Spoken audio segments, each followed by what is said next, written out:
there. Legionnaire had nothing to actually counter it, and we find ourselves going to a third decider. Yeah, so it was actually quite interesting. And by quite interesting, I mean a lot interesting because really that wasn't particularly a fast amount of lings. I mean, when they came through at a critical mass, and there was a hell of a lot of them. But it wasn't exactly a game-breaking amount. It wasn't exactly a big rush. It was just well played. Yeah, I don't know why Legionnaire just didn't get that wall up in time. Obviously against the Zerg, like I've been talking about it earlier tonight, where you don't want to wall off when you're going up when Protoss versus Protoss. That when you have a Zerg on the way, you got to try to funnel those lings down. You can't let them just punch themselves through, just like they did then. Then your mineral line becomes exposed. They can surround themselves around. The multiple times that we actually saw Legionnaire trying to push in with those zealots, they're in open space. They're trying to attack the first expansion hatchery. The Lings have space to move. The Lings would run past, come back, surround them around the Quink and attack them from range. It's a beautiful, beautiful way of actually playing the Zerg. And, well, let's see if Legionnaire's going to have the most here, because we have headed ourselves across. Metalopolis is where we're headed now. Legionnaire has spawned at the 8 o'clock, soft up there on the 12, and because it is Zerg versus Protoss, the final match here. It is Psystorm 2010, and Pandan, please tell me you're up and ready to go, because I want to start this match. Go for it, Toby. 3, 2, 1, click. Beautiful, beautiful. And production tab comes up, so we get to enjoy the couple of moments of rest here while the scouting actually happens and the initial gathering of minerals before we see the pools at the pylons. The pylons as well as the overlords being pumped up here. I'm interested to actually see if Legionnaire does actually go for the block this time. Last time he threw down the pylon very, very close to his own base, and that's why he couldn't get the wall up fast enough. I'm wondering what's going to happen this time, especially with that such a small choke point that you do get in Metalopolis.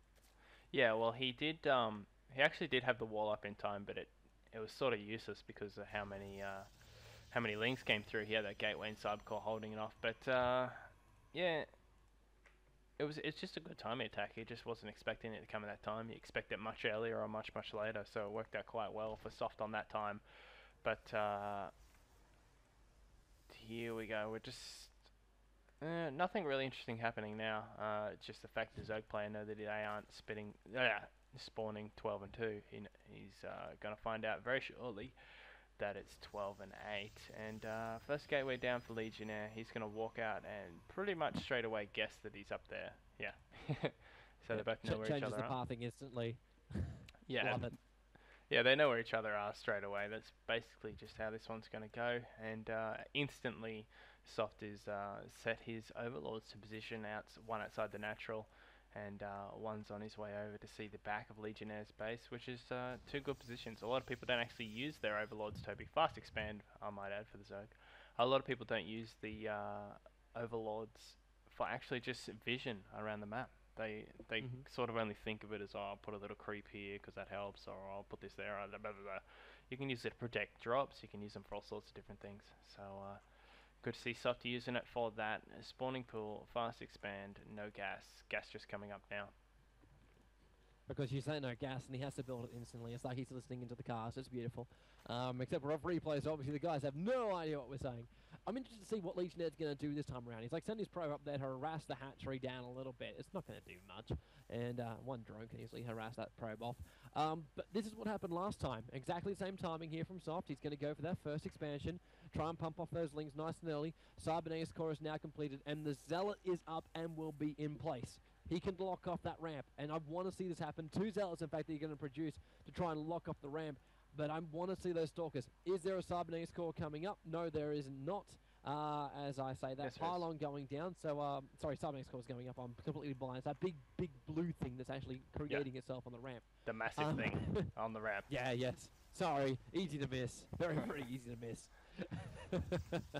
But now we see pylon again, blocks it off. There is only one small gap to actually go through. Actually, is that 2? No, it's 1.5. It's just a little. It's just a little bit of extra space there for the Zealots if they are space themselves out. But the Stalkers can pump out there. In fact, he's going to pump out Sentries being the first ones to come through, can shield them off, and he can hold off any early attack, which is now on the way too. We got 5 lings. 6 lings now actually going to come in here, realise the block's up, realise the Zealots are there. If he pushes himself in, The Lings will die very, very fast, and Chrono Boost on the Sentry as well. There is no way that any harassment can actually come from this, so Soft should just pull those Lings back before he loses them, and one gets tagged down, and he will just pull them back and make sure the expansion doesn't come too fast. Yeah, exactly. That in a one path block, Zealots can take out quite a few Lings in a one-on-one battle. So with two there especially, which is just the basic timing for you put your gateway down, you put your cybernetics core, you just get two Zealots out. That's just how the timing works for it. And oh, he's actually been sneaky with his sentries here and only just not going to get this Overlord off the bottom back. Oh no, he gets it. That's sneaky, sneaky, sneaky business. And he has actually supply capped, only for a small time, but he has supply blocked. Oh, actually for a while, because he's not got enough minerals to build another one. He has actually supply capped him pretty crucially there, so that was nice and sneaky play with those two sentries. And I'm sure that's going to annoy Soft quite a bit. As he puts up second gas, he's got a queen down into natural. He's throwing another Overlord in here. The Sentries are going to have a field day with this one. Two of them there. They're giving him time to actually come in here. What a play by Legionnaire. Now he's going to attack him when Soft just realised that Overlord was moving himself in there. But the Sentries are going to bring that down to about a quarter HP, which they will do too. 47, 35, 23, 12, 6, 1 HP. What are the odds? He's not going to go out. The Overlord will regen himself. He very, very slowly, but that is one hell of a wound to lick, and Soft is very lucky to hold that in place. But look at this mass Ling army. He's got Speedlings up again. Have we seen a Baneling Den actually come out? He tried that last time. He hasn't come out this time. This is not going to work for Soft to actually try and push out so far, mainly for the fact that Zealots will hold him in, the Stalkers will hold them off, and Legionnaire moving himself around with a Stalker now shields the Lings in to try and do a little bit of damage here, holding the Stalker in play. The Stalker should actually go down. No, he's only got 4 HP. He's actually going to live. Well, what a surprise. Yeah, unfortunately for Soft, he actually has a great amount of units, and if there wasn't a wall in right now, he'd be great. Legionnaire, what are you doing? Oh, what are you doing, son? He's going to get sandwiched so easily here, but Soft isn't doing anything with his backdoor. He can get such easy kills right now. Obviously, the sentries to come out now as well. Oh, what's he going to do? What's his planning? Oh. What are you planning, man? You have 50 Lings. Now the sentries, where are the shields? Hold in place. There's the shield splitting out Soft's Lings, but the rest of them are coming in, and they mass on the Zealot on the high side, while Legionnaire might be winning the battle on the bottom. He's about to lose all his units. The Speedlings come through. It was meant as a push out to try and protect his early expansion. It's not going to happen. Photon cannons are in place. The Zealot's just warping in time, but there's a small gap. They've managed to get themselves through. You're right, it is 1.5, and that little bit of a half is enough for them to go through. It's all in for the probes. It's not going to be enough to actually hold off this mass amount of Lings. He wanted desperately Legionnaire to try and protect this photon cannon now. The expansion's gone. The probes are left. This is GG. It is a 10 Lings. Actually, what have we got now? The unit count is going off here. 30 Lings coming off. There are 2 Zealots. 2 Zealots to defend this one, and 1 photon cannon on the front lines. This is GG. Legionnaire has no more in the bank. The probes are trying to do whatever they can, all pulled off gas, back to the minerals. The Lings are still inside the base of Legionnaire. Until they're out, there's nothing you can do to rebuild, but the Zerg is already one expansion, full expansion up on him. Sentry is dropping down the shields, trying to allow the probes a little bit more time to attack, but there is nothing, absolutely nothing Legionnaire can do from this. Yeah, he is so screwed right now, and both times, it's just been this critical amass of Lings, and there's basically nothing that can happen here unless he just plays the game and hopes for Soft to time out. I can't really see much happening here in the way of a Legionnaire win, and believe it or not, Legionnaire down to the lower bracket. I think it should be confirmed down in a sec. Yeah, there we go. Wow, just that critical mass of Lings, even with the wall in, just great play by him. We haven't really seen anybody do a double hatch Ling timing push in anywhere, really.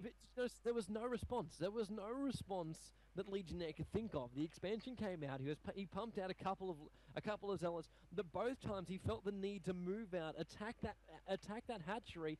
But both times just took mass producing power of the Zerg, which is their power. It is the absolute raw power of the Zerg, and they love it. Absolutely love it. 2 hatcheries, I can pump out 10 Lings at a time. It's fantastic.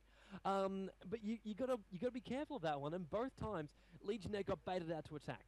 The Masslings, he went for Speedlings both times that actually happened. Legionnaire went out there. He had himself a half-decent army, the 2 Stalkers, couple of Zealots. The Zealot moving up north on his own, getting himself caught out was not what probably should have happened. But even then, the Sentries and Stalkers thought they won. Reinforcements come through because the Zerg can keep pumping it out at you. The Protoss, they need to find a way around that. He did think about doing that as well. We saw the Masslings coming, and he instantly just went Robotics Bay, tried to get that Colossus up nice and fast, but the second the Zerg came in, the minerals went, there was nothing left to build it with, and, well, GG. And you're right, he does find himself in the lower bracket of the Psystorm 2010 tournament, that, of course, being the man, Legionnaire, soft advances as our Zerg. Yeah, and just one more, final thing to note before we go. This 1.5 gap, that really punished him. He could have actually held a lot of those lings off for such a longer time if he could actually hold off that little gap between the cybernetics core and the pylon. But wow, he just let 5 or 6 lings come through, got the surround, and GG. So Legionnaire, how unexpected, Toby, down to the bottom so very, very early. Unexpected, but, well, this tournament can be the unexpected. We're about to find out. More matches to come up to you tonight as well. Psystorm 2010 tournament. We'll be casting until probably midnight tonight, so don't go anywhere. We'll be back with more action with myself, Tobiwan, and, of course, Pandan.